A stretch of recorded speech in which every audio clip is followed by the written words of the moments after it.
just want to take a few minutes and give you an overview of Unit 2 and the different activities that will be completed in Unit 2. But before I do that, I need to talk about a calendar adjustment, a schedule adjustment. Nothing major. There's not going to be any more work for you. You're going to have plenty of time. Everything's going to be fine. But what we're doing here is I'm going to make Unit 2 a little longer, and I'm going to give you a couple of extra days to do that work for Unit 2. Instead of having the work for Unit 2 due on September 6th, it will be due on September 8th. And what we're doing is adding one additional task that wasn't in the syllabus for Unit 2. The quiz for Unit 2 will be worth 50 points instead of 30. Now, I said there wouldn't be any more work, and there's not going to be any more work. What we're doing is making Unit 3 a little shorter.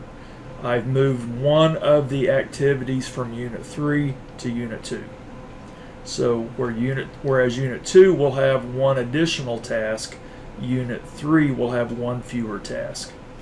Also, the points are all going to be the same as they were originally. Instead of Unit 3 quiz being worth 50 points, it's going to be worth 30 points. So we're adding one task to one and taking that task from the other, and the points, flip-flopping the points. Not anything major. But let me know if you have any questions. And this change-up, this is a good example of why you need to stay engaged. Read your emails, watch these overview videos, watch for any announcements that I may send out. As there probably will be other changes throughout the semester. This will not be the only deviation from what we have in the syllabus. But let's talk about the activities that we're going to complete in Unit 2. Unit 2, Industrial Toxicology, goes along with Chapter 6 in the textbook, so I would like for you to read Chapter 6. There is a study guide that goes along with Chapter 6. There are only 12 questions on this study guide. It's quite a bit shorter than the study guide for Unit 1. Only 12 questions. But remember, any of these questions could be the basis for a question on the unit quiz. And also remember that when you write out your questions or your answers to these questions, you can use those written answers when you take the unit quiz. So answer the questions, write out good, solid, strong answers with some detail. Then you can use that information when you take the unit quiz. We also have several video lectures in addition to the Chapter 6 reading and study guide. As you watch the video lectures, take notes. You can use those notes on the Unit 2 quiz. I would recommend that you watch the lectures in this order.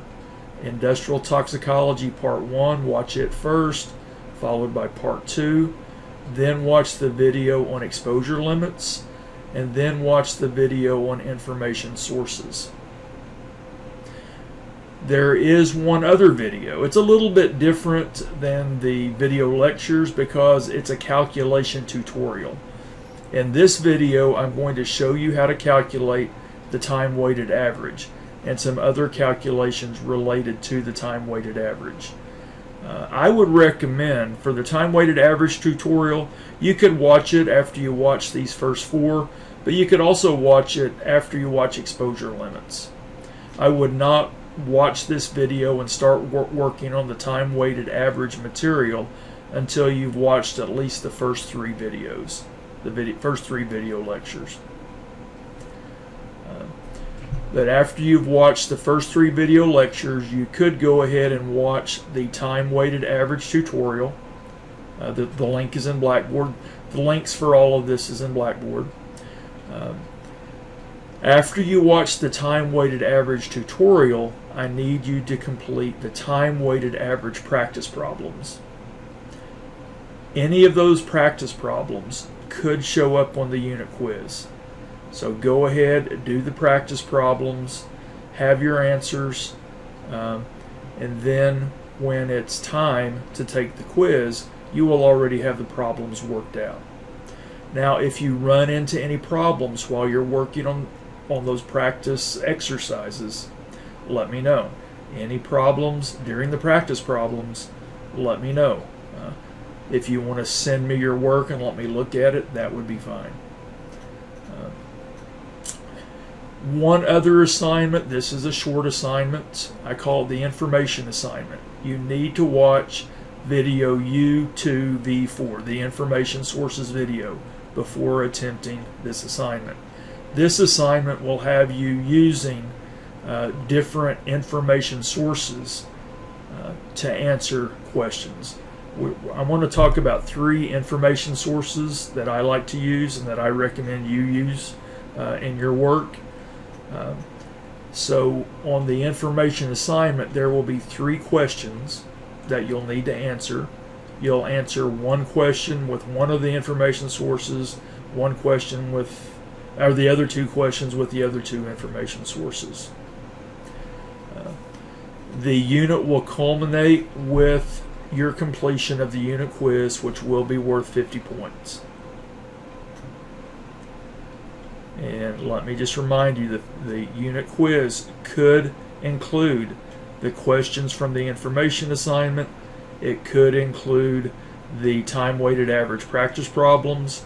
It could include any of the study guide questions, and also will include questions from the video lectures.